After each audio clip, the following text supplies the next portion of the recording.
suka batuk, suka berdahak, dan tidak henti-henti sampai berhari-hari, berminggu-minggu, sampai berbulan-bulan.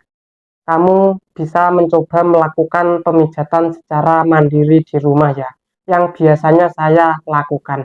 Ini cerita berdasarkan pengalaman versi saya, dan saya dulu juga pernah mengalami sepertimu. Jangan lupa tonton video ini sampai selesai, setelah itu baru berkomentar. Dan jangan lupa di like dan di save, siapa tahu suatu saat akan bermanfaat untuk kita semua yang sedang mengalami yang namanya tenggorokan gatal atau yang suka batuk-batuk. Jadi caranya seperti ini, kita bisa memijat di bagian tangan, di bagian seperti ini ya, di sini.